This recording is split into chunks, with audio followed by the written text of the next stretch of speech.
Everyone, and bonjour à tous. I'm Nyanashri Kulkarni, and it is indeed my honor to welcome you all to the virtual conference organized by Ministry of External Affairs, Indian Council for Cultural Relations, and Antarashtriya Sahyog Parishad. This virtual conference on the theme Leveraging Soft Power of India, Goodwill Through Craft, Cuisine and Creativity is marked by the august presence of guest of honor, Honorable Dr. Vindhya Vasini Prasad, Member of Parliament and Honorable Minister of Human Services and Social Security, Government of Cooperative Republic of Guyana, Shri V. Muralidharan Ji, Honorable Minister of State for External Affairs of India, Dr. Vinay Sahasrabuddhe, President, Indian Council for Cultural Relations and Member of Parliament Rajya Sabha, Shri Virendra Gupta Ji, President, Antarashtriya Sahyog Parishad, Shri Sanjay Bhattacharya Ji, Secretary, CPV and OIA Division of Ministry of External Affairs. We also have Chair for the technical session, Director General ICCR, Shri Dinesh Patnaik Ji with us. I once again welcome you all to the Western Region's inaugural session. I would now like to invite our chair for his opening remarks, Shri Sanjay Bhattacharya Ji, Secretary, CPV and OIA Division of MEA. He assumed the office of Secretary in 2020. He is responsible for the passport services, consular relations, and diaspora affairs. He oversees our relations with the Arab world and is Sherpa to BRICS and representative to Jal Jeevan Mission. Earlier, he served as ambassador of India to Turkey and ambassador of India to Egypt. As Joint Secretary South, he was responsible for crafting our Act East policy. He's also served as Deputy Acting High Commissioner in Dhaka and was involved in the conclusion of the historic land boundary agreement. He has also contributed a chapter on India and China New Directions in Indian Foreign Policy, Challenges and Opportunities in 2007, and India and Egypt New Partnership in the New Era in Asian Perspectives in the year 2017. It is indeed our honor to have you, sir, with us today. Over to you, sir. Thank you very much for that introduction. Delighted to be here. Shri Muralidharan Ji, Minister of State for External Affairs, Dr. Vindhya Vasini Prasad, Minister for Social Welfare and Security from Guyana, Dr. Sahasrabuddhe, President of ICCR, Ambassador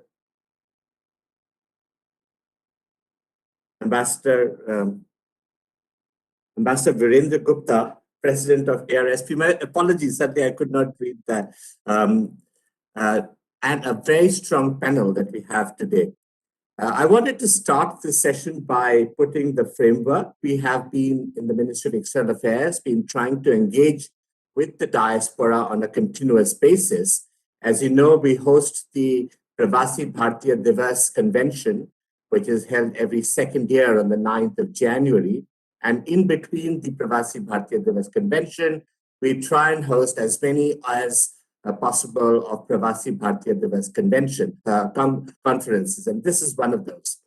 Last year, we had done a very successful one, which was focused on cultural contacts, and we thought we would take that further into looking how exactly diaspora helps, not in certain specific aspects of our cultural contacts, in developing soft power. We are all aware that when we look at our diaspora, and there have been two significant streams, the first which went several hundred years ago, or most of it about 200 years ago, the Girmitia community. They carried with them their traditions, their religion, their food, their textiles, and many of the festivals with them. And of course, over time, they have become a very potent force in the countries that they have adopted as their new homes. And then, of course, we had the new wave of migrations of our diaspora, who moved mostly after independence, many of whom were professionals. And therefore, they were in a position to monetize their skills and proficiencies far more adequately. We have found that in some ways, the cultural connection, which often forms the core of our soft power, is one that is fairly enduring. If you go across Southeast Asia, you will find how India is respected and seen as a peaceful, tolerant country. I've come across communities from the Americas who had been part of the Kamitia community, and they have come over to Europe occasionally, and they reach out to people who appear to be Indian to speak in Hindi, to follow the practice of Holi, something that they had done. The modern movements of Indians in the diaspora have brought about an enormous wealth of, particularly in the economic field, in the field of business, in the field of some of the top business leaders in global companies are of Indian origin. They have brought with them enormous skills in the field of science and technology. Many of the leading scientists, doctors in many parts of the Western world, in Europe and America in particular, are of Indian origin. Academics, including several who have found high acclaim in terms of Nobel Prizes, winning literary awards. And of course, we've seen that there is also a new trend in which we are able to bring about our traditional crafts and arts together. The practice of Indian dance and music is something that has become more popular. It is being spread even more innovatively through the new means in the digital age. We found that many of the crafts which have their origins in Indian tradition, maybe in the tribal traditions, maybe in the folk tradition, are now being marketed and packaged in a manner that is far more attractive to the West. So, in a sense, the Indian diaspora through the ages has carried different elements of themselves, of their heritage and civilization, and their experiences and proficiencies. And they have built these bridges. We've always felt that the bridges that the diaspora builds is an enduring one. And this is one which helps us build a much stronger connect for them with their home country and their motherland, as also with the country where they're living, because they then become very able ambassadors in advocating the essence of India that is often not seen by many others who may not be as familiar. In that context, I thought it was extremely relevant that we try and build upon these bridges and see how we can leverage these further. For us today, the diaspora is of greatest importance. We would wish to continue with our policy of connect, care, celebrate, and contribute. These are the 4 C's on the basis of which our engagement with the diaspora is focused. And through these means, we would like to tap your minds to see how we can take this relationship even further, how we can use your forces that you have developed already to leverage greater advantage for the relationship between our two peoples. I must also mention that I'm extremely grateful to the Indian Council for Cultural Relations for coordinating this meeting. Dr. Sastra Budde and the Director General Dinesh Patnaik have been at this right from the outset when we thought about it. We are also very grateful that they have collaborated with ARSP, and I'm very honored that Ambassador Virendra Gupta is joining us at this session, for they have this wide outreach in the diaspora community, which is absolutely invaluable. I'm also very indebted to our keynote speaker today, Dr. Prasad from Guyana. I look forward to the presentations that will follow immediately after this. And I'm also very eagerly looking forward to the panel discussion, because we have an array of people who are absolutely amazing. So I would like to hear what you have to say about how we build soft power. Thank you very much. I sincerely thank you, sir, for your insightful remarks. Moving ahead with our conference, I would now like to invite Shri Virendra Gupta ji, President Antarashtriya Sahyog Parishad.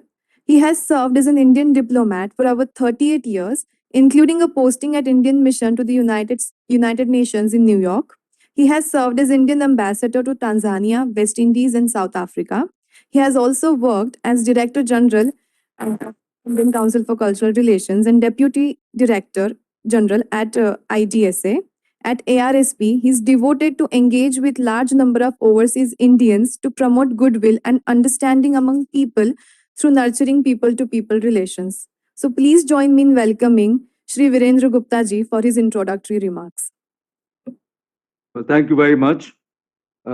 I begin with extending my warm greetings to all the participants in the conference, those who are going to be presenting at the session today.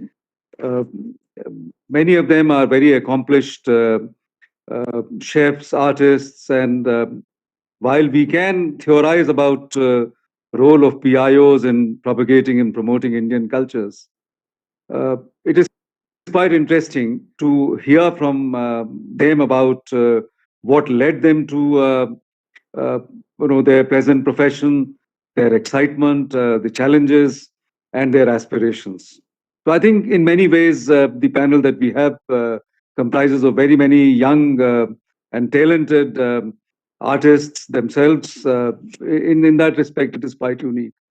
I also want to greet the dignitaries present, our guest of honor, Dr. Bindya Pasini Prasad, Honorable Minister in Guyana, our own Minister of State for External Affairs, Shri Muralidharan ji, Secretary of the Overseas Indian Affairs in the Ministry of External Affairs, Shri Sanjay Bhattacharya ji, Dr. Vinay Sahasrabudhe, Member of Parliament and President of ICCR, and Dinesh Patnaik, who's currently the Director General of ICCR.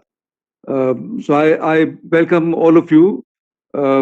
This conference, firstly, I also like to thank MEA and ICCR in having invited ARSP to be part of this very important initiative, very important conference.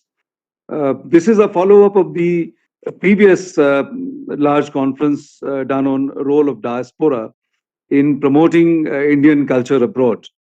And I think the subject at today's session is quite broad, leveraging the soft power of India. Although some focus has been provided by mentioning craft, cuisine, and creativity, creativity itself is a very broad term. And the soft power itself is all encompassing. It actually goes beyond culture. So in that sense, the remit of today's conference is very, very large. And we will get to hear from the participants about their perception of how you know PIO community is contributing to promoting India's soft power through literature, through performing arts, through fashion and design, and so many different aspects of Indian culture. Ladies and gentlemen, Antarashtriya Sahyog Parishad has been engaged for the last nearly 6 decades in promoting linkages with the Indian diaspora, in providing them a platform for them to voice their opinion, and providing an interface between the Indian diaspora and the Indian government. There are now 31 million members of our diaspora in different countries.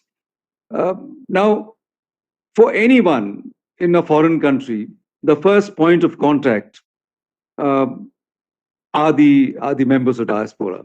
So in that sense, it is not just a cliche to say that our members of the diaspora, members of the PIO community are the first Indian ambassadors overseas.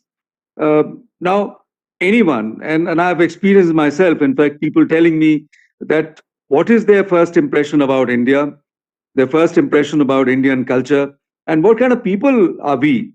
Because after all, the most important thing is what kind of people Indians are. And all of that, whether we are tolerant or are we very rigid in our own system of beliefs and preferences, all of that, the impression gathered through the PIO community is extremely important. So I think their role and contribution in promoting India's soft power, both in the negative and the positive. Hopefully today there is more positive perception that is being created because of the Indian diaspora. So I think that is extremely important. Now, Indian diaspora has undergone a huge amount of socio-economic transformation. There is now, we see considerable economic strength. in fact, almost every country, in Ganbatia countries, the PIO community is doing very well. In America, in fact, there was a census recently in which it was established that Indians constitute amongst the or are the largest or the richest economic grouping ethnically. Per family income annually was estimated to be about $100,000, far ahead of the ethnic group which was second in the ranking, which was the Chinese, and their family income was about $50,000. So Indians obviously are doing very well everywhere, and that has led to increasing level of confidence. That is the point that I wanted to make. That increasing level of confidence in the community, and that coupled with the improving brand equity of India has led to a rising sense of pride amongst PIOs in the Indian culture. Now, there was a time, and I can relate to it by my own experience in Trinidad, when I was told that some decades ago, the Indian kids who were given a tiffin by their mothers, Indian food, they would not have the courage to eat it in the presence of their friends. They would go to the bathroom and eat their Indian tiffins because they were too ashamed of showing their Indian food to their peers. Situation by the time I was in Trinidad in 2001, it had changed completely. And PIO community was not only very, take great degree, not only use their own food themselves, but also invited their guests and invited their friends to partake of the Indian food. So I think Ambassador Gupta, Ambassador Gupta, we Yes. are unable to see you. So there is a slight. Oh. Would you be able to finish Sure. it fast? Because when Okay. you are doing it online, it becomes difficult without being able to see you. So All right. request you to. No, mind. I was Right, told sir. that there was some problem in the, but anyway, I'll try. Now, this led to greater assertiveness on the part of the PIO community in their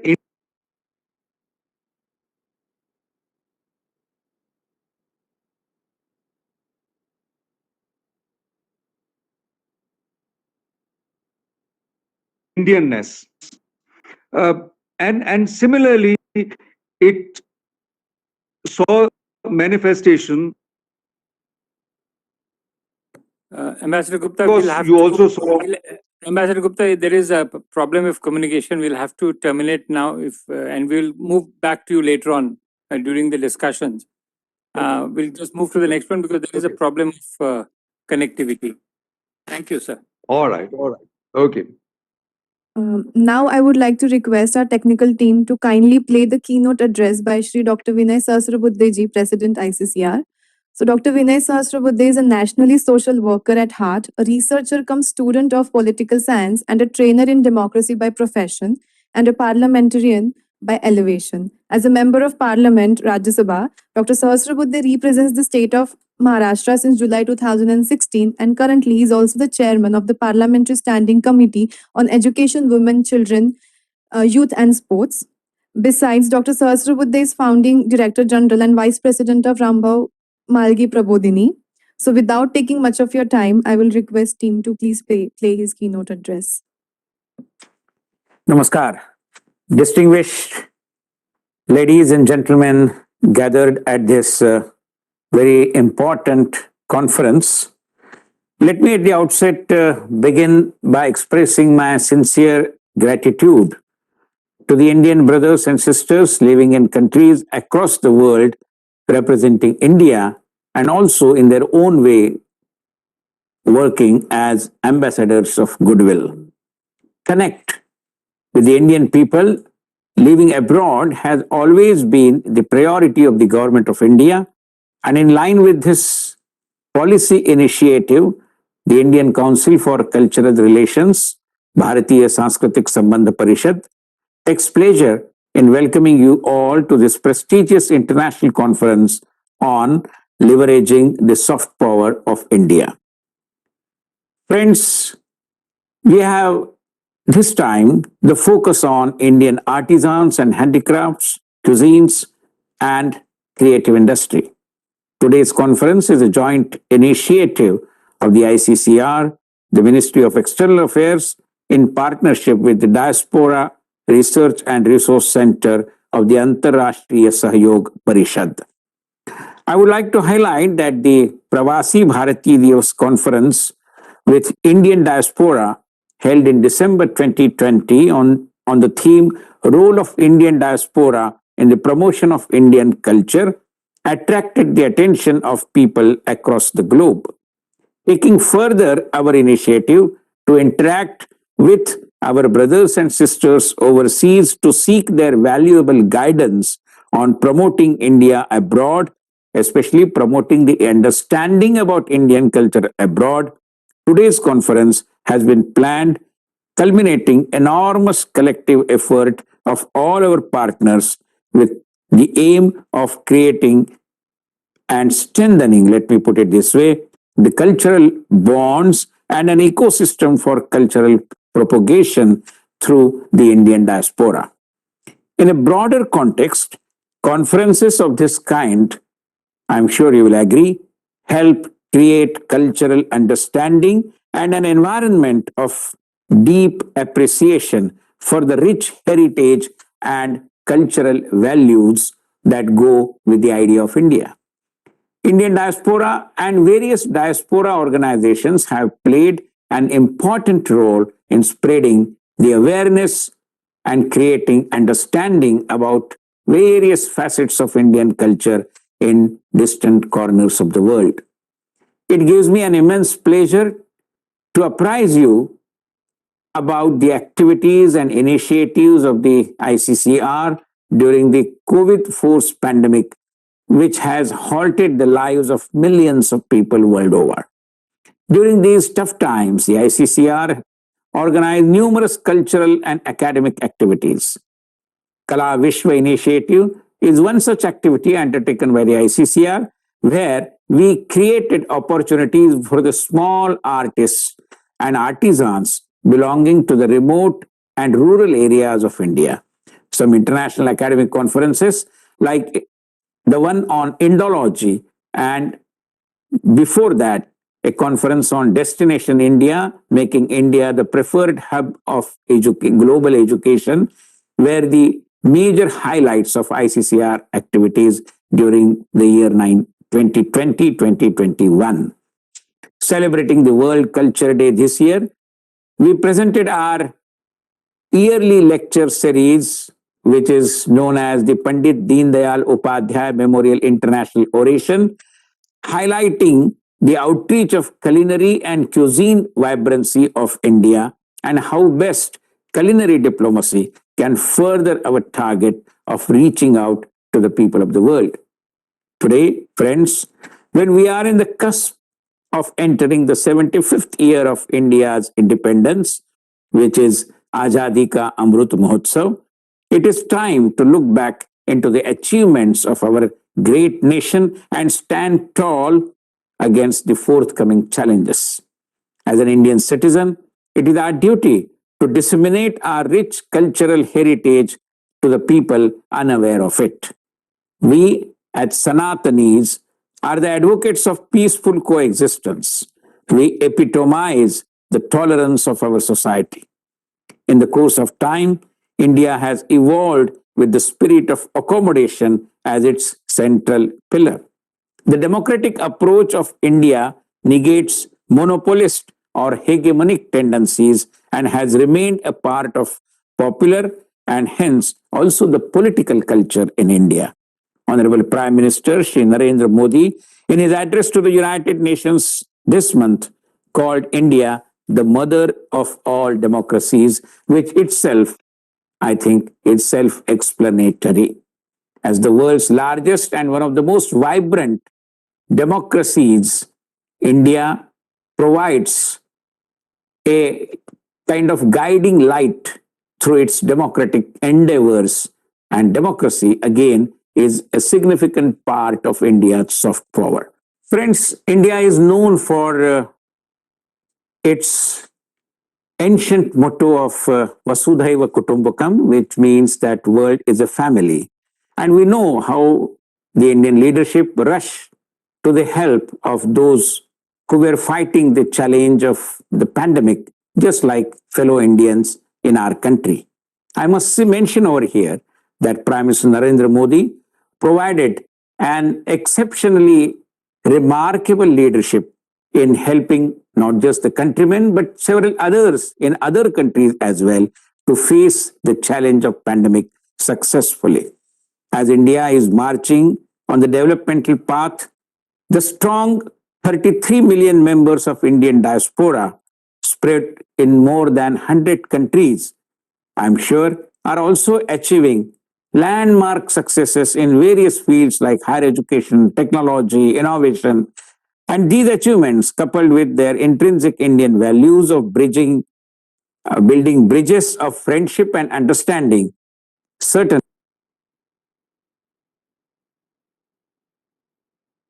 Indian diaspora have helped open new avenues of cultural dimension in their country of residence, maintaining a very close relationship with the ethno-cultural roots that will ultimately help in the nation building. The Indian diaspora is the largest diaspora in the world and is counted amongst the most successful and adaptive expat communities. We must remember, today, Indian diaspora occupies high position in the field of politics, economy, industry, technology, education, et al. The rise of New India and its growing soft power is immense, immeasurable, along with the influence of diaspora and the umbilical relationship between the two. I believe we can convert the people of Indian origin and their strength as a true global soft power.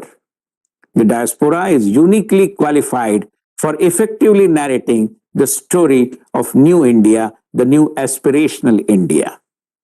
Friends, Indian cultural values have always been at the core of the soft power exercise, and we in India have been exploring new means of strengthening this virtue.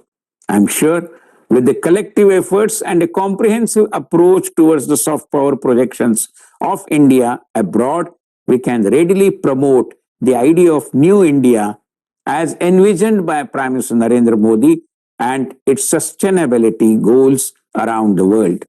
I'm confident that this conference will provide further impetus to the ongoing efforts of our government to collaborate with diaspora in more constructive and result-oriented manner for cultural relationship promotion abroad.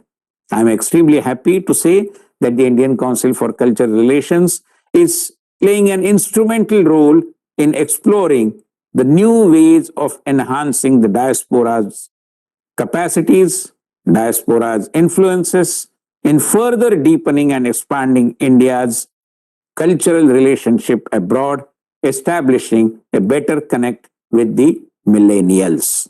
Finally, I wish to profoundly thank the partner organizations like Antarashtriya Sahyog Parishad for their active support and involvement. Once again, I congratulate the organizers and all the delegates who have virtually taken part in this conference. Thank you very much. Bharat Mata Ki Jai. I sincerely thank our President ICCR for highlighting the crucial role which MEA, ICCR and ARSP play to promote Indian culture which believes in integral humanism, expansion of the self, moving from individual good to the global goodwill. I am truly honored and it gives me immense pleasure to invite our guest of honor for her address, Dr. Vindhya Vasini Prasad, Honorable Member of Parliament and Minister of Human Services and Social Security, Government of Cooperative Republic of Guyana. Dr. Vindhya is a physician by profession. She was a former lecturer at the University of Guyana School of Medicine and worked in the emergency and surgery departments. Over the years, she has worked integrally with many communities and developed initiatives for welfare of women, youth, and the underprivileged. She has been an outspoken and proactive advocate against many social ills. She was also the chair of the Social Services Sector Committee in the last Parliament. So without taking much of your time, please join me in welcoming Honorable Minister Dr. Vindhya Vasini Prasad. Excellencies, Ministers of Government, distinguished guests, ladies and gentlemen, it is a pleasure to address you on behalf of the Government of Guyana as we speak on a very important concept that much of the world benefits from, and that is soft power. And today we refer to the leveraging of India's soft power. I think it's an opportune time for us as a people to celebrate our different lifestyles, acknowledge our shared identity, and definitely applaud the many initiatives that would have allowed us to benefit from cross-cultural cooperation. Soft power in today's world is extremely impactful as so many people across the world not only benefit from it, but it gives us as a people the opportunity to recognize, to appreciate, and to assimilate each other's contributions and cultures in our various parts of the world. India's contribution to the concept of soft power is very well known in Guyana, and I can speak with some sense of familiarity, especially on the area of culture. Our people have been, for decades, exposed to the many avenues of culture that emanated from India, formally through the governmental structure and informally, for example, through Hindi films, music, and the arts. Through the cross-cultural cooperation that exists between India and Guyana, we have benefited as a country through technical knowledge and advancement from ITEC, and also through the propagation of art forms and cultural areas which would have been integrated into our cultural landscape. I'm very happy that today I'm able to speak on this, as Guyana is a very diverse and secular country, and no matter where you go across the country, you will see facets of the contribution that comes through the soft power of India. Our culinary landscape is heavily populated with Indian dishes, and while Guyana has added its own distinctive, peculiar touches to Indian dishes that would have been brought by our foreparents to this country, equally so, you can see authentic Indian dishes being represented in our culinary menu in various ways. In addition to that, fashion, the garment industry would have benefited significantly from forays by designers and other areas of cooperation from India. In addition to that, we would have also been able to appreciate and definitely to share thoughts, ideas, perspectives on how we celebrate our various festivals in our country, and share that through the ICT technology that India is known for, whether we have our Diwali motorcade in Guyana or we have any of our other wonderful festivals. I'm sure you will agree with me, we do see that level of shared culture that exists between the countries of India and Guyana. In addition to that, there are many areas that I can highlight. Yoga has taken the world by storm. Religion is also very important in our country, and we see that shared religious ideals that exist between the countries of India and Guyana. In addition to that, one of the key areas where Guyana would have benefited significantly from India's soft power exchange would be in the area of education. The Gold Scholarship, where thousands of students across our country are currently benefiting, is one such avenue where we continue to have that shared experience and that harmonious existence between the two countries. I also would like to say that aside from the common areas that we all know about, I suppose the world being advised not to shake hands and to keep their social distance, many people across the world will now be saying, Namaste, I respect the divinity in you. We have a lot to be grateful to the Indian government for, as through the country's cooperation, we would have received a number of vaccines from the Indian government. And of course, this is another area where we can see the cooperation, the friendship, and the healthy relationship that exists. And here again, this is where soft power plays an important part. So as we continue to enjoy each other's countries, cultural exchanges, shared identities, and modes and areas of cooperation, I have no doubt that soft power will be something that we can have fixed in all of our arenas for a long time to come, because this is an area that can be seen as non-controversial but beneficial to so many people, no matter which country they're from. On behalf of the government of Guyana, I would like to say thank you to the government of India for all of the areas under which we would have benefited, we would have cooperated, and I look forward to more exchanges where India's soft power could be leveraged, and we can have much more of that coming to our country, and we can utilize all these areas so that we can continuously benefit and we can have that sharing in a very meaningful and tangible way. I thank you. I sincerely thank Dr. Vindhya for highlighting the India-Guyana cooperation. As they rightly say, a woman with vision empowers an empire of women to do more, see more, and be more. I once again thank you, Dr. Vindhya, for being with us. I would now like to invite Honorable Minister of State for External Affairs of India, Shri V. Muralidharan ji. He is an Indian politician and Member of Parliament, Rajya Sabha. He began his political career during national emergency, and since then he has extensively worked for the welfare of the people. He was the 8th state president of BJP in Kerala. In 2019, he was appointed Government Deputy Chief Whip in the Rajya Sabha. A visionary, leader, and change maker, it is indeed our honor to have him with us today. Over to you, sir. Honorable MP and Minister of Human Services and Social Security, Government of Cooperative Republic of Guyana, Dr. Vindhya Vasini Prasad. President, Indian Council for Cultural Relations, Dr. Vinay Sahasrabudhe. Secretary, CPV and OIA, Sri Sanjay Bhattacharya.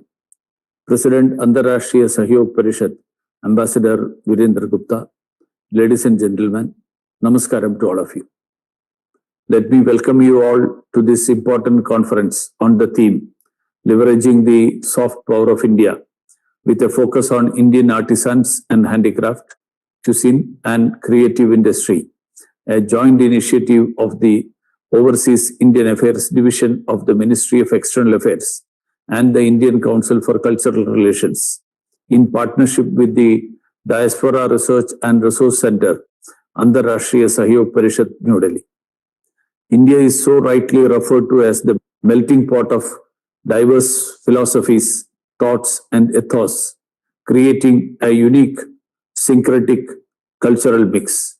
Having lived with a long history of acceptance, accommodation, and assimilation of a truly pluralistic life, the Indian society has inculcated an extraordinary openness and affability where nothing looks unfamiliar. This led to the well-known spirit of Udara Charitana to Vasudhaiva Kudumbakam, which signifies the broad-minded sees the entire world as one family, and Sarva Dharma Samabhav, that means all righteous thoughts can coexist. These inclusive philosophies provide the Indian society with a capacity for a win-win global discourse beyond the limits of the conventional zero-sum mindset. The fundamentals of India's foreign policy also truly manifest these ideals, from the Panchashil, that is the guiding beacon of peaceful coexistence, to the Sagar, a contemporary call for shared development and prosperity. Similar sentiments govern India's non-reciprocal and recipient-driven development partnership program. This fascinating civilizational journey loudly conveys that India will always be willing to share its progress and prosperity with others and means harm to none. As Prime Minister Sri Narendra Modi ji says, and I quote, "It is in India's culture to share its knowledge. India has never seen its knowledge as mere means to earn economic gains, be it our mathematics, textile, or Ayurveda. We have always used our knowledge for betterment of humankind. India has always used its knowledge for betterment of the human race," unquote. The Indian message of universal fraternity has been carried world over by Indian diaspora over centuries. The members of diaspora possess a unique virtue of narrating the Indian story to the foreigners in their own language, whereas bring their stories back to India in the language which the Indians understand. We could hardly aspire for a more efficient and sustainable two-way bridge of goodwill and understanding between India and its partners world over. We value the importance of diaspora in soft power projection and has introduced a variety of initiatives and measures to strengthen and support their connect with Indian roots and heritage. Some of the important diaspora outreach initiatives include the Pravasi Bharatiya Divas, Know India programs, exchange programs, scholarship for diaspora children, Indian Technical and Economic Cooperation Program, that is the ITEC, cultural festivals, Indian cultural centers abroad, and many more. Friends, today the Indian cultural presence abroad is wide, varied, and deep, be it the popularity of Indian festivals, Bollywood, performing arts, cuisines, or the scholarly appreciation of philosophy, yoga, traditional medicines, or languages. Government programs have played an important role, but much of the credit for on-the-ground promotion and propagation of Indian culture abroad rightly goes to the efforts of Indian diaspora. The Government Diaspora Partnership for Cultural Preservation and Promotion has worked very well. However, a significant share of cultural penetration abroad can be and has been carried out essentially by the diaspora. Building on this strength, a time seems to have come to explore the new ways of further enhancing the diaspora's role in preservation and promotion of culture abroad. Keeping this in view, on 9th December 2020, Ministry of External Affairs, ICCR, and Diaspora Research and Resource Center of the Antarrashtriya Sahyog Parishad had jointly organized a very successful overarching conference on role of diaspora in promotion of Indian culture abroad in the run-up to the 16th PBD. The participants found this exercise extremely rewarding and decided this practice of direct consultations to be more regular. We are glad to organize the next phase of this interaction by plunging to the sub-thematic levels so that the various aspects of cultural engagement could be addressed with a greater focus and specialization. This conference would accordingly deliberate on craft, cuisine, and creativity. With the passage of time, Indian cuisine has emerged amongst the most popular globally. Today, wherever you travel in the world, from Tokyo to Toronto, from London to Lagos, from Fiji to Finland, you find quality and well-attended Indian restaurants. Many Indian chefs stand tall amongst the global celebrity club. Popularity of Indian cuisine abroad can be adjudged by the fact that even the English have started calling CTM, chicken tikka masala, as their national dish. Indian craft is also evolving as a growing new sector, especially in fashion design, ethnic craft, and painting, also resulting in the emergence of some reputed Indian craft centers in several diaspora countries. Several Indian designers are counted among the global best.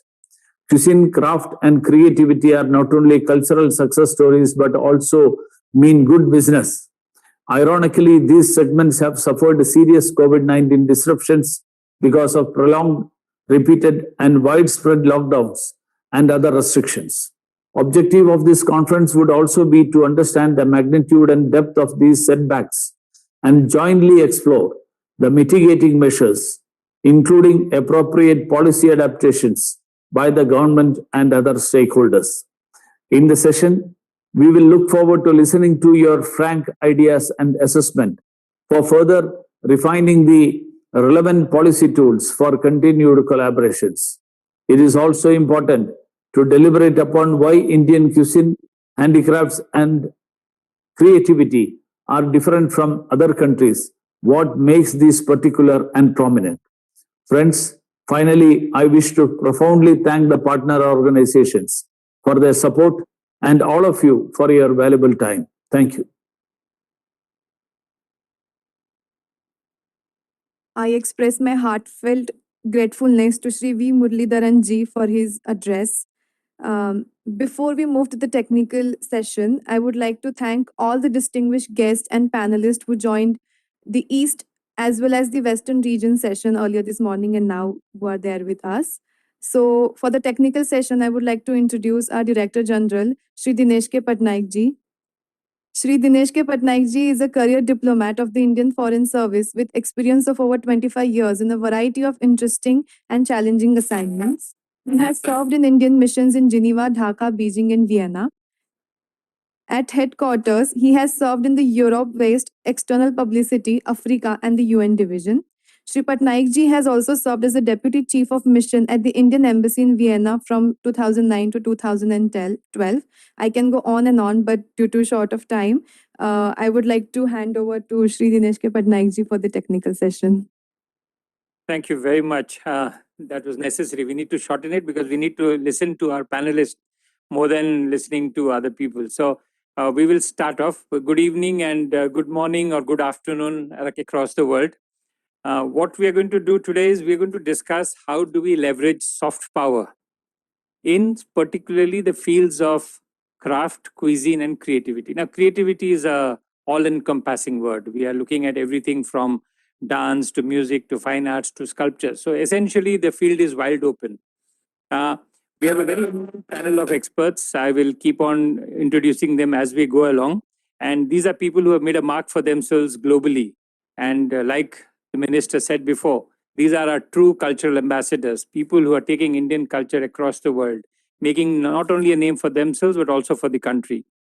So we are going to discuss in this segment how the diaspora, particularly the diaspora who have been very successful, how can they help leverage India's soft power? Now, if you look at it, soft power, and we discuss it all the time, the length, breadth, and depth of India's soft power is huge. I mean, sometimes I sit down and try to compare it to some other country of equal size or equal breadth, whether it's China, the US, Europe.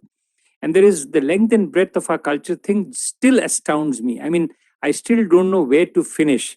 I mean, look at anything. You look at dances. I mean, you have what? Bharatnatyam, Odissi, Kathak, Kathakali, Manipuri, Mohiniyattam, Kuchipudi, Yakshagana. I mean, you can numerous dance forms, each of them separate. And then the folk dances. I mean, there are so many. Music, you look at it, whether it's Hindustani or Carnatic, but also everything from Baul to folk songs to Bollywood, to temple songs to bhajans, kirtan, Sufi, Qawwali. I mean, I can go on and on music. And when you look at art, you look what we have Madhubani, Patachitra, Varli, Tanjore, Gond, Kalighat, Phad paintings, Kalamkari. I mean, somebody has to stop me, otherwise I keep on going on this. Or even on toys, you have Channapatna toys, you have Tanjavur dolls, you have Nirmal toys, you have Kinnal toys, you have textiles from Sambalpuri, Banarasi, Kanjivaram, Vandani, Pashmina shawls, chicken curry, you have work of it. Anyway, I'm going to put a stop to going on and on because we can talk a lot about the length and depth of India's culture. But despite this tremendous cultural heritage of ours and the art forms that we have not been able to penetrate world markets to the extent we should. We are still at the periphery of world markets. We are not at the center of world markets. Maybe because our products are made for the common people. They've actually evolved from the lives of the common people, from community-based things. They're not seen as premium products. And so we're going to discuss this. Now that we are on craft, I will introduce our first speaker for today, was Mrs. Usha Bora, the CEO and founder of Jamini France. She's an entrepreneur of Indian art and craft, MBA from IIM Ahmedabad. That's what I expect IIMA means. And a marketing executive at L'Oreal. She started her own brand, Jamini, which is a home decor and accessories brand. And she's actually put together the best of French design and the best of Indian artisan products. And today she's taking her art all over the cross, not only in food pop-ups in Paris, store pop-ups in New York and Bordeaux, and culture troops all over the place. So she's done a great. So we'd like to start with you, Mrs. Bora, to ask you, why Indian artisan products, because you're dealing with it, are still at the periphery of world markets, seen as exotic, low cost, rather than being popular and being in demand on everyday things. So, to you, Mrs. Bora. Thank you for welcoming me. I'm very, very happy to present my passion more than my job. It really is my passion. And I have a little presentation that the technical team has if they want to put it forward. Otherwise, I can start by answering your question directly. I think there are two main reasons why Indian craft hasn't really penetrated the foreign markets. The first one, as you said, is because our craft is very community oriented. And to tell you very frankly, I think there are a lot of supply chain issues related to that. We don't have a guarantee of consistent quality, timely deliveries, and that's very difficult for anyone like me, for example, to deal with. That's the first reason, which is more related to India. The second reason, which is very apparent to me as an Indian person living here, is that we really haven't made an effort to bring India to the culture where it's supposed to be shown. We've tried to just not rework what we know how to do really well so that it can be relevant to the people that we are marketing it to. It's not enough just to show an Indian dance. It has to be relevant to the person who's watching it. What does it do to them? How does it make their lives better? What does it teach them? So I think these are the two things that we haven't been focusing on very strongly. And I think we need to do that to make our products really, really relevant and popular across the globe. I think that's my answer. I hope it answers what you meant to ask me. Thank you, Mrs. Bora. We'll go through your presentation later on because I really want to discuss with you. I don't want to, take up time discussing other things. If you want to have some shorter version of your presentation that you would like, you can come back to it later on. But what I'll do is I'll move to Mrs. Anjana Das Hasper, who is also a textile designer in Germany. And she has her own clothing label called White Champa. And she's been doing a lot of research into textile collaboration. But here again, I'll ask you, given the large amount of Indian textiles and the gamut of Indian textiles, why is it that even today, textiles as in Indian products are still not at the center? We are the only country in the world which still wears Indian clothes. If you look at any other country in the world, on their daily wear, they don't wear their own national clothes. They only wear it on occasions. But we are the only country in the world which wears national clothes to work. One of the few countries in the world. So despite that, why is still Indian clothes still seen and sold by Indian people to Indians abroad? There is not really a great market for foreigners to buy Indian clothes. So Mrs. Anjana Das Hasper, please. Yes, thank you very much, Ambassador Patnaik. I think one problem is that India is still perceived by the West as a production country mainly. So I think the design strength is not really being seen. And I feel that's one of my passions, and I really totally agree with Ushaji that we need to innovate a little bit more to bring relevance to the products that India has to offer in order to make it interesting for the customers that we are gearing towards. So I think it's innovation and also producing textiles with excellence. And I think very often, because India is seen as a production country, it is often seen as a cheap production country where products that are being exported are not of the level of excellence that all the techniques that you just mentioned, Ambassador Patnaik, that are actually fantastic and have been known in the past to be something of such rarity that in the 19th century, the price of a jamawa was compared to a house in France, So if you think of that admiration level that was there, somehow we've lost track to stick to that excellence and try to insist on bringing that abroad rather than the cheap labor that is being seen as the strength of India by many people in the West. Wonderful. Thank you, Anjanaji, because, at one time, the Roman emperor told his people that stop buying Indian textiles, otherwise our country will be bankrupt. So these are things which has happened in the past, but we are still not being able to recreate that now. But we'll come back to you later. Don't go away. I'll turn to Mr. Nirav Patel, a successful entrepreneur and also associated with supporting and promoting small handicraft specialty items. Now, Nirav, what I would like to ask you is, handicrafts is something which a lot of Indians do. But somehow I have to go back to what both Usha Bora and Anjana Das said, which is that marketing, packaging, and design.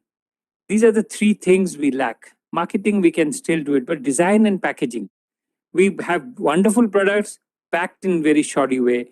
Our designs are not meant for the audience that we are looking at. Our designs are meant for us. Products to be used at home, but the audience wants it in a different way. The client wants it in a different way. So all these things. So Nirav Patel, over to you. Hey everyone, thank you ICCR and Ministry of External Affairs to set up this conference to understand what diaspora, the foreign diaspora can, how the foreign diaspora can help to promoting the Indian product. I represent one of the Asian American Store Owner Association, and we have about 12,000 members who are all Indian origin. And we have been discussing this for last about 4 to 5 years, that we are getting some pretty good support from India to market this handicraft and the product which been made by tribes. We try some product, but yes, absolutely, the packaging is not American style. The China is selling Indian product. They are saying that it's an Indian product, but it's made in China, and they are selling with a very good packaging. So if some foreign diaspora can be part of some kind of group that can advise that what the packaging, what the people like it in America and Europe and other part of world, there should be some kind of a setup that can help to come out with a packaging. There is a multiple groups and multiple people are doing business in a different way, but the packaging business, we are still not smart on that, and we have to really focus on the packaging business that can support our product and that can support our industries. Wonderful. Thank you, Niravji. That was good, but again, I'll come back to what both Anjana Das and Usha Bora said.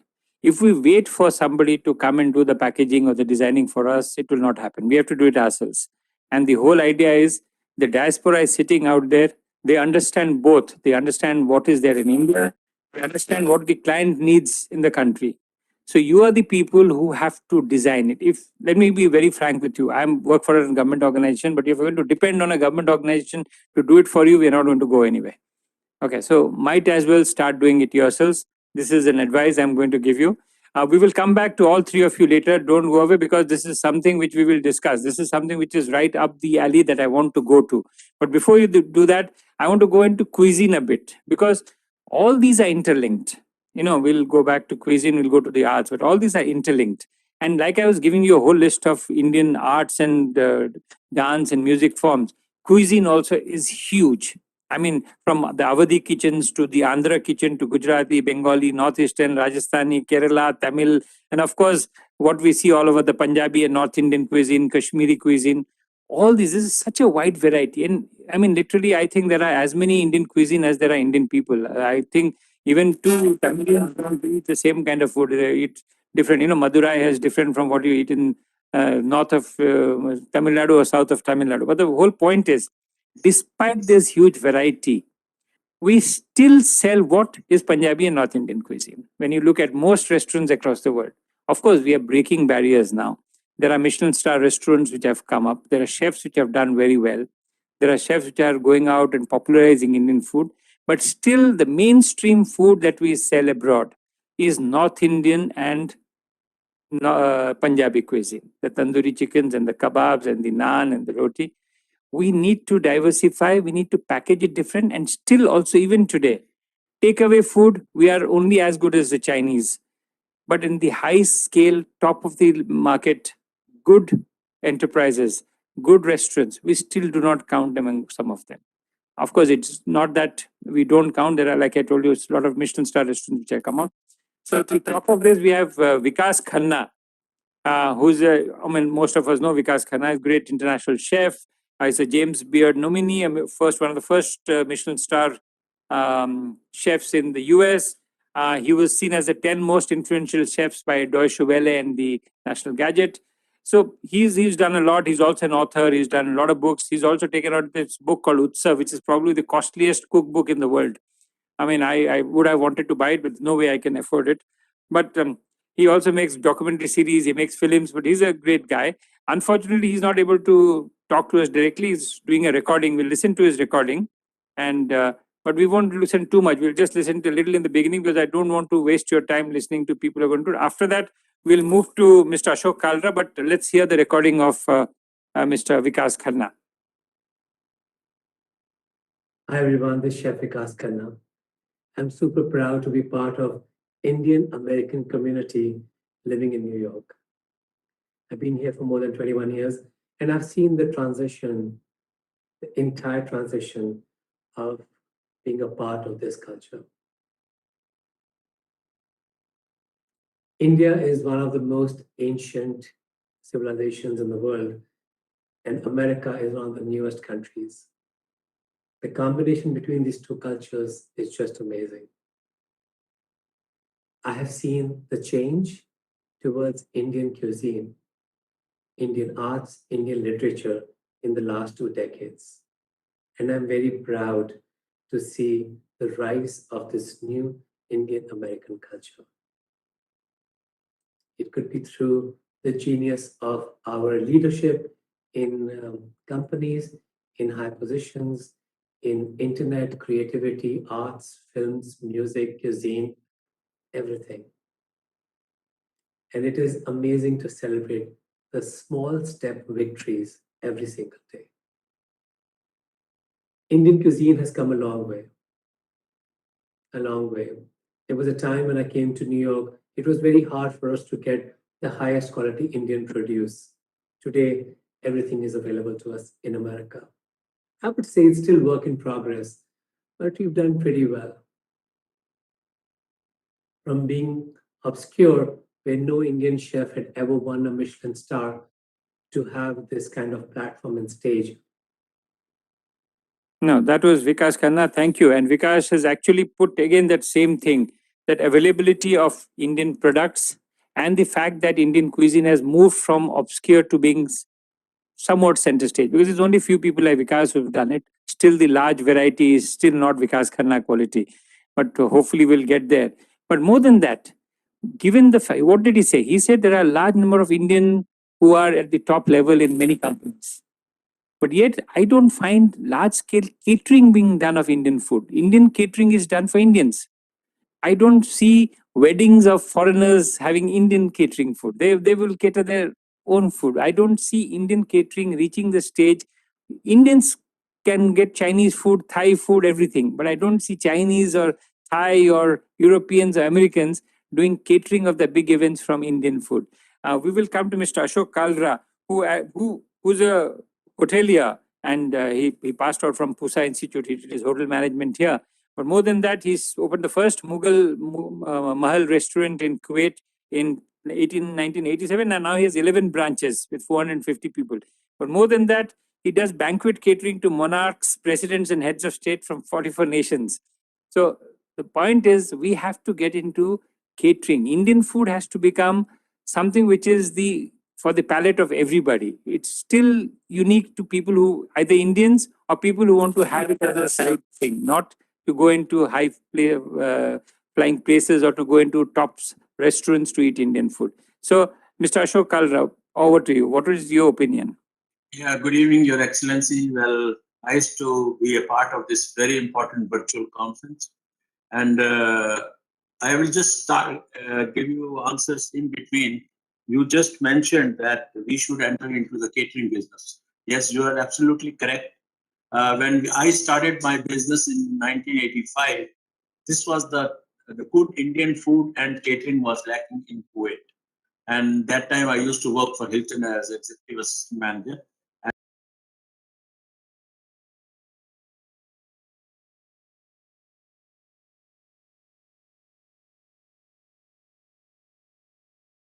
got 29 states, 7 union territories. But as you mentioned, that only people sell North Indian food, or like Honorable Minister said, chicken tikka masala, which has become a dish of UK. Well, I must say that there has to be an initiative definitely by the Indian diaspora. But I will just quote a very recent incident which our ambassador, His Excellency Shri C.B. George, he took on Onam festival, which this initiative was taken for the very first time, and he decided to host an Onam festival lunch in India House, and there we got the opportunity to serve on table 42 dishes. And that's where I mentioned to all the dignitaries who were present that India is a vast country, has 29 states. Every state claims the fame of its own cuisine. But today we are going to serve you the food from Kerala. And needless to say, the banquet spread out was laid out, and it was a clear message to the diplomats from all the corners of the world. And as you rightly said, that marketing is required, which we have been successful in Kuwait. And I must tell you that our 95% of clientele is Kuwaitis. And we are very well known in the country. And you just mentioned about the weddings, where Kuwaitis, they prefer or Chinese food, this food, that food. But we have one advantage, that our Indian cuisine more or less resembles to the Kuwaiti cuisine. Only thing, we have to give them a variation on the spices level, which we exactly know their taste, and accordingly we provide them. Thank you, Ashokji. That was very nice, and I'm glad you're doing well. But we need to do this all over the world. But I will, instead of moving to the next one, I'm going to go back to Mrs. Usha Bora for a second. Mrs. Bora does both cuisine and craft. And I've always wondered, why is it not that our restaurants, which do so much business across the world, even if it is at a low level, why are there not places where our craft is sold? You know, because when people come in to eat Indian food, why don't you have craft all over the place? Why don't you have your saris, your designer dresses, everything with a restaurant?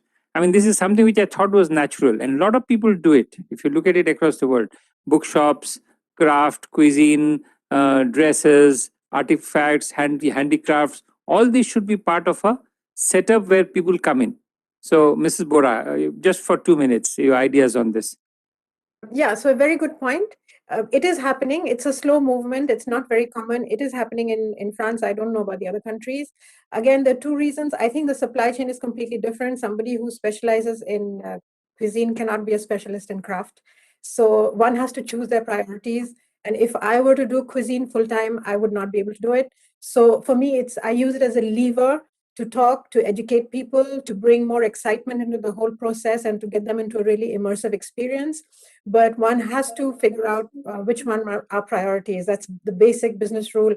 And that's one thing. And the second thing is, of course, this whole thing about craft and fashion, it's like a chimera. Things change. So you have to really understand, what the trends are, and it's just whole different business proposition. So I'm not very comfortable at mixing the two together. And I think these can be used as very specific excitement opportunities for either one or the other. For example, I work with a restaurant in London called Jikoni, and they've actually got their first carbon neutral badge, and it's very exciting. It's run by an expatriate Indian chef. She's a woman, and her partner. And basically, they do pop-ups to bring excitement into the brand when they have something interesting to tell the press, and they bring my product in. So every 3 or 4 months, they have different theme. They do organize a craft-based pop-up with it, but it's not a permanent thing. So yeah. So I know of that place, Mrs. Usha, which is very good. Wonderful. No. Thank you very much. That was a good thing. I'll come back to some of the speakers later on, but talking about excitement, what Indian culture gives excitement to people, I don't think so we can compare it with anybody. I mean, to see a good Bharatanatyam recital, to see a good Drupad music, to listen to wonderful music and dance together. These are things which are at the core of what a lot of people know about Indian culture. So of course, Bollywood has taken over to a large extent, but Bollywood dances and music are based on Indian cultural dances, and the only thing is they package it differently, and we haven't been able to package Indian classical music and dance the manner in which they do. And if you look at most of the Western countries, classical music and dance has been repackaged. It's no more stiff places where you go in if you only understand. Today, everybody understands, and it has become something that you have to go to the opera or to theater or to watch classical performances, and even the common people goes. It's not just for the rich. Whereas in India, classical music has stayed within confines of only the people who are in the milieu of classical music. It has still not become popular as folk or Bollywood or the cinema. Yet we are seen as we have some of the greatest dance forms in the world. To talk about this, I would call Mrs. Rama Badyanathan, who is one of the most eminent Bharatnatyam dancers of her generation. She's unique because she has her own style while following Bharatnatyam style. And here I would like to ask her also to speak about why the dance forms have actually not evolved in a large manner. It's remained the same for, for the last 25 years I've been watching. It's literally the same themes, the same dance forms, the same background. We need to repackage it like what we are doing for every other art form. And how do we reach across? Most Indian dancers and musicians who go abroad also go to show to the Indian diaspora again. Your biggest clientele abroad are your diaspora who watch your dance and music. I want it to happen in top opera houses in the West. I want it to happen in France, in the Opera House, in London, in Albert Hall, in other places. Those are the places it should be happening. Why hasn't it happened, and what can we do for it to happen? Rama, over to you. Thank you, Dinesh ji. I'm extremely privileged to be here today. Your question about why Indian classical dance has not reached the mainstream, prosceniums, the opera, and the Metropolitan Museum in New York, and places like that. I think there are two answers, two reasons for that. One is that it is important to make classical dance relevant for today, and I think Usha also spoke about that. Now, it is not just enough for 5 girls dressed in beautiful silk costumes and jewelry showing Durga with 10 hands. We need to communicate the fact that why does Durga have 10 hands? I think it's not just enough to show a beautiful, energetic, vivacious Shiva's Tandav. We need to understand that why, what does the cosmic dance represent? It represents creation and dissolution of the world. So I think there's food for soul in classical dance, and we are trying to look at it just as a medium of entertainment. And I think we need to go beyond and package it in a way that it is a path of self-discovery. It is a path to elevate your soul, and listening, just listening to a rag takes you to a different higher realm. So I think we need to make the classical dance relevant. We can have a dance on Diwali, with little lamps. Why do we light lamps in Diwali? We need to communicate that through the dance. And also, when I'm doing something in Sanskrit, I need to speak about how ancient this language is, and how it is helping us, and the beautiful literature that we have in Sanskrit, how all dancers, we are using it. So I think that is the reason we have to make it relevant for today, because people abroad they're not grown up in the Indian ethos. Now, when I say Krishna, every Indian knows Krishna. But then somebody who's not grown up in this Indian ethos needs to know who is Krishna and why does he play the flute? What is the relevance of that flute? Why only flute? Why not sitar? Why not veena? So these are concepts, significances of the tenets of Indian culture, which we have to represent through Indian dance. I think that's one of the reasons. Second reason is that the diaspora in some of the countries is so strong. We all know that, especially in North America and in Europe, the Indian diaspora, there's a dance school literally in every street of any dance community, any Indian community. So there is already a lot of dance, local dance happening there. And for them to take it to the mainstream, they need to do it first before we can do it from India. I feel it is important for them to assert their importance, their relevance to the growth of the cultural society of that country. And by doing that, I think that will be a good idea. And also, he spoke about Bollywood. I think we shouldn't compete with Bollywood because that's a completely different ball game. That's completely entertainment. And this, there's a joke that this is called the classical arts because it is meant for the classes. Now, when we say classes, we don't mean anybody who is on a high level of society. No, it means somebody who has an aesthetic mind, somebody who has a sensitive mind, who can understand and imbibe the essence of the arts. So I think we need to not compete with Bollywood and look at the classical arts as something very special that has to be nurtured, and that has to be, like you rightly said, packaged. When I use the word package, I mean make it relevant for today. Thank you, Rama. No, that was useful because communication, I find, is at the most important part of whatever art forms we do. Today, if you go to opera houses in Austria or in Germany or in Russia or anywhere else, you have tickers which give you the translation of what is being seen. When you sing in Italian opera, half of us don't understand what they're singing, but you have tickers which give you the translation. We need to do that for us. We need to communicate system, because when you're seeing a dance performance of Radha and Krishna together, the ethos, the dance portrays the beauty of what they're doing together. But the music, the songs that are being sung, which are telling you what they're doing together, is unintelligible to the audience. They don't know what they're doing. I mean, we can always explain it in the beginning, what we are doing nowadays. But to be able to explain it while it is going on as subtitles or as stickers working makes a lot of difference. And I agree with you. But more than that, I wanted also, we'll come back to that later on, and I will speak to, I think we have Shefali Adhikari here. Is Shefali here? Yeah, I think she's here.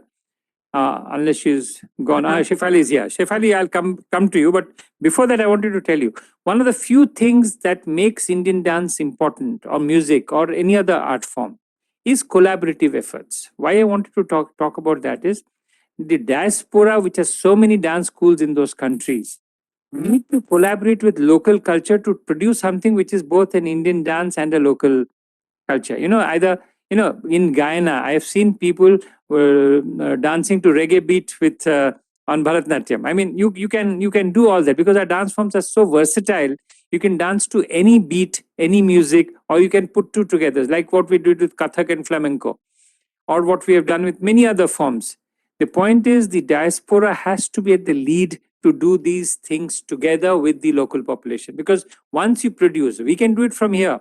There are connections, but the diaspora is sitting out there. They're both in touch with the Indian cultural roots as well as with the culture of that country. So how do we put that together? To speak of that, I'll call Mrs. Shefali Adhikari, who is an artistic director, TV host, director of cultural programs in Canada. I mean, we can talk about a lot. She's a 4-time recipient of the award and recognition by the House of Commons for multiculturalism, etc., etc. To sum it up, she's a cultural person who does a lot of events and TV shows. So, Shefali, over to you on this. Thank you very much for the introduction and warm welcome. And I have been intently listening to all the speakers provide such excellent deliberations. Well, in today's world, it's not the size of a story that wins, but who tells a better story. And I believe the culture and heritage of India will always remain a land who tells a better story, be it Ayurveda, yoga, or even Bollywood for that matter. Now, I'm a Bharatanatyam dancer myself, but I'm also leading with unique dance studio, which is Bollywood, and it creates a fusion between classical interactions with the Indian music. The reason we are doing is when we're moving towards India 75 and creating brand India, we also need to focus on the youth, non-Indians, and first-generation Canadians. I'm from Canada, so I'll speak about the first-generation Canadians here. They often felt like outsiders in a culture that was meant to be their own. I spoke to a student and she said, I just don't have the necessary prerequisites. In addition to my mediocre Hindi, I only sometimes know what's happening during an Indian wedding ceremonies. I can't tie a sari or roll around roti that would instantly puff on the stove. So it was only our heritage and skin color that was most of the way how Caucasian classmates and friends and colleagues saw them as Indians. So it doesn't matter how long you have been in Canada for, you always feel one foot in and one foot out. And for some of them, Bollywood movies like Devdas or Kuch Kuch Hota Hai or even Slumdog Millionaire were their way in. And to that aspect, Bollywood is taking a certain aspect of Indianness and Indian culture around the globe. The most fundamental level of soft power is about winning the hearts and minds of people. And using this point of impact, I did, as I mentioned, I founded this unique dance studio where the East met the West, where the first generation Canadians could use the medium of Indian folk dance to construct, express, own, and share their South Asian diasporic identity. And I think one deliberation that I would like to offer is to devise means to collaborate with universities around the world on the G2G basis and focus on first generation and non-Indians to create international understanding and platforms. Like, for instance, every foreign university in the city can hold one yearly Indian event promoting their heritage. It could be culinary, it could be Indian cinema, yoga, garba, anything that could build up. That build-up would create a massive attention of local media, blogs, and powerhouses. Brilliant, Shefali. That was exactly what I expected. And I'm glad you told about Bollywood because I'll go back to what Rama said. There's no competition with Bollywood. And if you look at around the world, even classical music in the West is not in competition with Hollywood. They have carved a niche for themselves. So why can't classical music and dance in India do it? I mean, a Yanni can give a conference at Schönbrunn Palace in Austria and get 5,000 people to come and watch him. He does classical, whatever. The point is for us to package. I mean, all of us, when we are talking about all this, we are coming down to the basic fact. Our culture is wonderful, diverse, huge varieties, really wonderful things. But we haven't been able to package it. We haven't been able to design it properly. We haven't been able to market it. Now, like I told you in the beginning, if we wait for governments to do it, it's not going to happen. So we are looking at the diaspora because you are the people in touch with both, like I told you, with the we in India, the culture we have, and the packaging abroad, whatever has been packaged abroad. So we have all these together. So you are the ones to do it. But here again, I'll tell you, like supposing there's a movie hall. It's showing movies. Why aren't there places? I mean, Shefali said cultural events. Every university you should work to have one cultural event, an India Day every year. Every community should have an India Day wherever possible, where you bring in everything from art, textiles, dance, music, theater, whatever, cuisine, everything put together. Why is it done? Who has to do it? It has to be the diaspora. So what I'm going to open it up to all of you is what do you think we should be doing? Is there some concrete suggestion each of you has? And I'm going to start with you again in the same sequence. I'm going to start with Anjana first because I have already asked Usha a question, and so I'll start with Anjana. Is there any idea you think is worth doing which can actually promote this? And you don't have to do only with textiles. Think of culture as a whole. Anjana, over to you. Yeah, I think the spirit of change, innovation, and modernism has to come into the design aspect of any cultural interaction that we have. So I feel that in order to reach the audiences that we are gearing towards, which is and I'm a first generation German Indian, so I can very well understand what Shefali was saying. I think it's really important that we change a little bit what is being offered. I think it's not enough to say it's only the packaging. I think it is actually the content of what we offer that has to undergo that process of innovation. For me, that means that in my field of fashion and textile, it's not enough just to say that we take our age-old designs and we keep them. I think we keep the essence of our crafts, of our skills, and we allow innovation to happen so that it will be attractive for someone who might not even understand that it's Indian, but it can then become explained in a way that is sort of getting a new meaning. So I think that, in order to reach a new audience, we have to innovate ourselves and be open to change. I think that's the main point. No, that's good. We need to do that, because unless we change, so we are all the time coming down to the same thing about design and marketing. So Nirav, I'll go back to you. What is it that we can do in communities? I mean, the diaspora community is very strong. We're talking about 32 to 33 million diaspora abroad. And if you really look at it, that's like a country size of Malaysia or Saudi Arabia. It's huge. I mean, it's suddenly when you say 32 million, it doesn't seem very big, but it's bigger than Kuwait and as big as Saudi Arabia or Malaysia. So what can the diaspora do more to promote Indian culture? And what is it that they need? Nirav, over to you. I will tell you about our plan, what we have done, and what we are going to do in next 2022. We are going to set up a big expo, which is going to call the India Expo in 2022 in Chicago. Actually, I have invited Honorable Amit Kumarji. He was a Deputy Chief of Mission USA, and now he's taking care of the Midwest part. But I have invited him in one of our expo. He has given us about, he says I will be there for an hour, but finally he spent almost half a day in our expo. It was a retail business expo, and we have about 5,000 vendors. And he has seen that how we are promoting the product to the US market, where only the buyers and the sellers will be there. And we want to set up this kind of expo, India Expo in US, in Chicago, because Midwest is one of the biggest market where the whole Central America, South America, and North America, they come to, those are wholesalers and those are the sellers. They are the only one who come. It's not open for the public. And we have a database of over 600,000 buyers. Our association, which is called Asian American Store Owner Association, we have the database, and we are ready to provide that database to government and to the vendors, to the manufacturers of the Indians craft and other products. Yeah, So, no, Nirav, that's very good. No, I get it what you're saying. What I wanted to come to you is, at the end of the day, the product that you sell cannot just be the product made in India for Indians. It has to be a product made for the foreign audience. So in that sense, you have to tell the producer in India what to produce, which will sell there.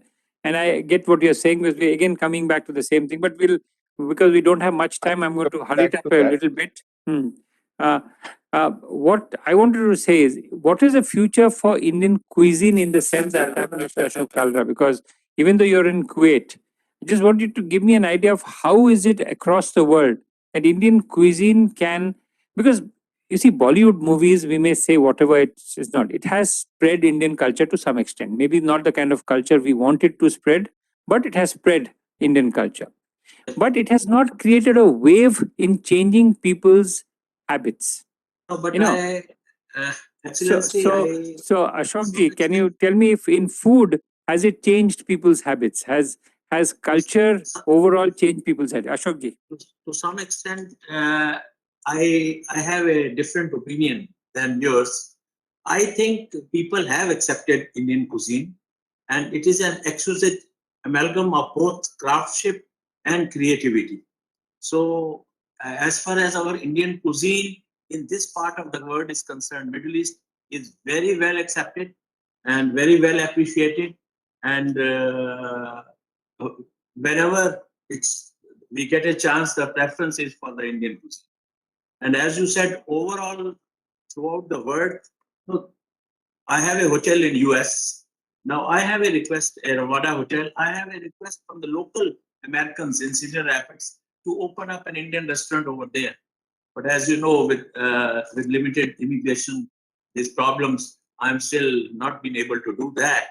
But as far as our Indian cuisine is concerned, is very well accepted all over the world and very well appreciated also. It's only how we present that. Okay, there are a little bit of hiccups. Yes, I do agree. But we have to really push, and that's what we did in Kuwait. I can quote you one very good example of recently. We had an Made in India exhibition just last month in the Embassy of India, and it was the pure initiative of our ambassador Shri Sigri George. So it was a challenge to all of us, and to celebrate the 75th independence anniversary of India, we were able to lay out 75 feet long buffet with 75 different dishes, excluding salads and papad, chutney. These were not the items, these are all extras. And this was really the talk of the town, where all the diplomats, senior Kuwaiti officials, including the undersecretaries of different ministries in Kuwait, they were really surprised and they really appreciated that. So as far as our cuisine is concerned, we are Thank you, quite Mr. Kalra. I completely get it, and I agree with you. Indian cuisine has become popular across the world. My point was simply this: is that in many places it's still low level. I mean, people, it's not very high level. In Kuwait, I'm glad you're doing it high level. Again, the second part which I wanted to come, but I don't have much time, is that there are really not many foreign chefs who cook Indian cuisine. Always we face a problem with Indian cuisine because we have to send Indian chefs there, and immigration doesn't allow us most of the time to send Indian chefs. So, till foreigners don't learn Indian cuisine, it's still not a world cuisine. I mean, we can cook Thai and Chinese ourselves, but for anybody else to cook Indian, you need an Indian chef. But we'll come back to that. I can only say people who are running Indian restaurants, they have to take the initiative. And that's I agree. I agree with you. Rama, I will just come to Rama, Vaidyanathan and Shefali one after another. Just tell us to just make Indian classical music, dance. I mean, we're not talking about Bollywood here. Popular. What's the one thing you think we should be doing which will change the way we are doing it right now? Because, and please don't say government has to do it, because government is not going to do it. So tell me how we can get people together to do it. Rama first and Shefali after that. Yes, my submission is that collectively we need to improve the quality of training in the classical arts within the Indian diaspora. And we can do this through exchange programs, teachers going there, children coming here to India and literally targeting the youngsters. And in a class of 25 to 30 children, if I teach, whenever I'm teaching, even if one takes it up seriously, that's fine. The other 24 become rasics. They become appreciators. They appreciate Indian classical arts. But the thing is, they need to be privy to solid, proper training. So I think we need to improve the quality of training and also make them understand that their proficiency must be as high as the proficiency of their colleagues and peers in India. And then I think as a dancer in India, my responsibility is to involve them in India, integrate them, invite them to India to perform and be part of workshops. And I think we should target more on training than performances, more on the learning experience, on workshops and the experience of understanding something through dance, the experience of understanding for example, what is the symbolism of Shiva as dance? Not just dance it, but understand it in proper training methods with the literature, with the Rama, meaning I of get the you. literature. Rama, I get you. What we've been trying to do is to have standardized courses, because what is happening is different courses are taught everywhere. So we're trying to put standardized courses and standardized certificates. If you do 1 year, you get a diploma. If you do 2 years, you get a certificate. If you do 3 years, you get a degree, standardized, so that at least world over everybody knows. And to institute scholarships for people who do very well in those to come and train higher in India, and for teachers from here to go. This is something which we're trying to do, and we will talk to you. But I'll just come back here to what Mr. Ashok Kalra said before Shefali, you jump in. What we are planning to do is an international cuisine week all over the world. So 1 week in which every country in the world does an Indian cuisine week to popularize Indian cuisine, and to have some kind of recognition, to take out a book of the top 300 or 400 or 500 restaurants in the world, different country-wise, and to have an annual, listing as to who is good or not good. So we're looking at all that, and we'll get back to you. But that was just for information. Shefali, over to you. One idea that you think will make a difference. Well, it's absolutely true that Bollywood has been given that relevance and preference over classical music, and it's true because people do not have do not have patience, and that's not just for music but for most of the things. Earlier, when you used to speak about a raga, it takes around 45 minutes to show the audience how a raga is played. So we need to also connect with the audience to understand, to teach, and then have their involvement in it. So what I would suggest, or deliberate in this, is if we can create cultural ambassadors within the cities, as Mr. Sahasrabudhe had mentioned, that we need to create cultural ambassadors for every city in the foreign lands. And what these cultural ambassadors would do is they would promote the traditional art and heritage and music. And not just art and music, but it also is dependent upon how we promote our heritage in sports. Like in one of the episodes of Mann Ki Baat, on 70th episode of Mann Ki Baat, Prime Minister Narendra Modi ji dwelt on Indian traditional sports like Mallakhambh. And thanks to the efforts of talented gold medalists who migrated from India to Canada and USA, people are able to host these traditional sports and relate to the heritages of India, which is 1280. So wonderful, Shifa. No. Good idea to have cultural ambassadors. Very, very good idea. But I'd just like to say one thing. Long years back, I had asked Pandit Ravi Shankar when I met him that, how do you see classical music facing modern music? And he had told me very nicely. He had told me that classical music is like gourmet food and modern music is like fast food. You may have McDonald's all over the world, but the gourmet people will come to see the classical music whenever. So, in a sense, let's not look at classical music and dance as down. This is a very important aspect of our culture. We just need how to package it and do it, and we will do it. But I'm going to come to the end of it. I think Mrs. Bora, if you'd like to say some ending words before we sign off. But it has been a wonderful discussion with all of you. If I had my way, we could go on discussing for the next 1 hour, because whatever you're saying comes down to the last few words. I'll sum it up later. Mrs. Bora, after you speak, I'll sum it up for everybody. Mrs. Bora, if there's anything you would like to say. This is a very personal message to everyone. So, for example, when we talk about what can the diaspora do, the diaspora has to be generous. So I'll give you a very concrete example. Next year, from the 14th of June until the 18th of July, my brand Jamini has been invited to be for a pop-up show in France's biggest department stores called BHV, which is just near the city of Paris, the Mairie de Paris. So it's a great thing for Jamini, and the brand is going to be exposed to the French market, which is the loyal clientele. We're going to talk about Indian craft, and it's going to be perfect. But what am I going to do? I'm going to take my personal time, and I'm going to have a host of webinars, Instagram lives during that whole period to talk about Indian craft, to talk about artists, to talk about artisans, to talk about people who are good at food or travel. So it's not just, what you can do in the sense of as an association. It's a question of feeling so much pride in what we have. And it's just wonderful for me to see that, when I talk about it and people react and they say, wow, this is just so beautiful. It's just about being generous and sharing what we have, which is wonderful message, Usha. Really, really wonderful message. This is what we need. Everybody, I think, in their own way, are doing that same thing all over the world. We have stories of people across the world doing things on their own. And like I told you, don't wait for others to do it. Just do it. And you all are shining examples of having done wonderful things wherever you are, having made a difference. And I'm delighted that I was here with you. But I'm going away from this meeting with an idea that what we basically need is somebody to help in the designing and packaging of Indian culture in every form, whether it's dance, music, cuisine, arts, crafts, everything.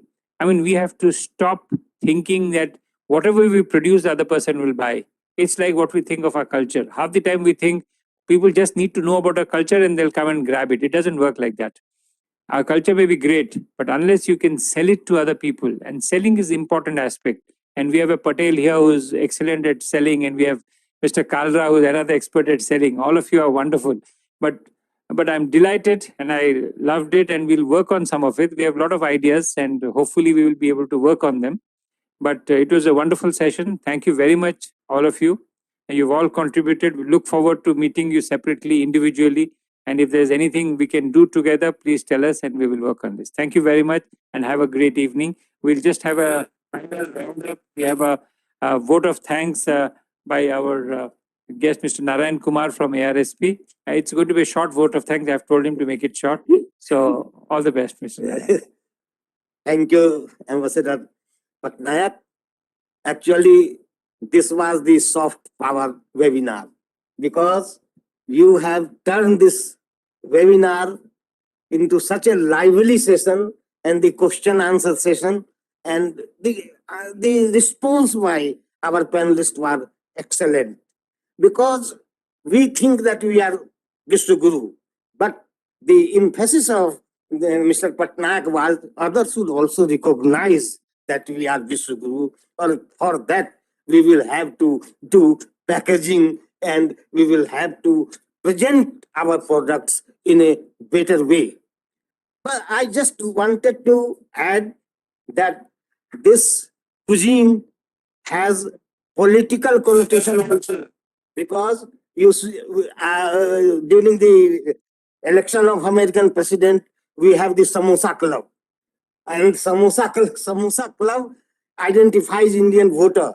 Then again, when we go in Caribbean, they sing that Fulori will chutney kaise bani. So there, we want that there should be the amalgamation of the local musical talent and the Indian culture. In this way, we will have to preserve the cardinal value of the Indian culture and product in a latest way, which is acceptable to foreigners also. Friends, I have seen that ESKCON or Hare Ram, Hare Krishna group is propagating our cuisine, our craft among the foreigners. And they are doing good work. We can take lesson from that. And it's a very good suggestion that we should organize a week all over the world. And we should just propagate our craft, cuisine, and creativity. As far as creativity is concerned, language and culture is there. We should also propagate our language. And I have seen that in Canada, in USA, hundreds of Hindi and Sanskrit schools are running. And only on 14th this September, I was invited in a seminar, and so there the students from age of 5 to 21, they were speaking and reciting poems in Hindi and Marathi and Gujarati. So, as this has been the wonderful session conducted by Dinesh Kumar Patnaik, and you had also liberty to say what you think from your heart and from the experience. मैं आप लोगों को इस अवसर पर अभी हम विजयादशमी व्यतीत किए हैं, विजयादशमी की शुभकामनाएं देते हैं, आने वाली दीपावली की शुभकामनाएं देते हैं, और शुभकामना देते समय मैं मॉरिशस के एक कवि सोमदत्त बुखौरी, जिनके सेंटेनरी हम मना रहे हैं, जिनको अटल बिहारी वाजपेयी जब विदेश मंत्री से और मोरारजी देसाई प्रधानमंत्री तो हमने सम्मानित किया था, उन्होंने कहा था कि मेरे दोस्त, उस भाषा में मेरे लिए शुभकामना मत व्यक्त करना जिसकी चुहती ध्वनि मुझे उस गुलामी के दिन की याद दिलाती थी और चाबुक पर पीठों की बौछार चलाती थी। उस भाषा में मुझे शुभकामना मत देना। तो मैं सोमदत्त बुखौरी और आर्ट एंड कल्चर को प्रकट करते हुए, क्योंकि मॉरिशस में लिखा है कि अगर आपकी भाषा गई तो आपकी संस्कृति भी चली जाएगी, तो हम अपनी संस्कृति में सारे विकास करें, लेकिन भारतीय संस्कृति के मूल तत्व को सुरक्षित रखें। धन्यवाद कि आपने मुझे मौका दिया और ये इतना अच्छा कार्यक्रम चला। मेरे जीवन में तो ये पहला बार ऐसा वेबिनार था जिसे डीजी पटनायक ने चलाया है, और हम लोग जी बहुत कुछ सीख सके। जो आपके पहले से तैयार टेक्स्ट में नहीं सीख पाते। अगेन आप सबको धन्यवाद और हमारी शुभकामनाएं। So thank you very much, everybody. It was great. We're going to call it an evening. It's quite late here at night. I think only Rama and me are the only ones here who are going to go and say good night soon. The rest of you have a great day and enjoy yourselves. But thank you for joining. And please remember, my email is very simple, dg.iccr@mea.gov.in. You can find it on the ICCR website. If you have any idea where you think you need some help, I'll be delighted to help. Thank you very much and good night. Thank you very much. Thank you very much. Thank you.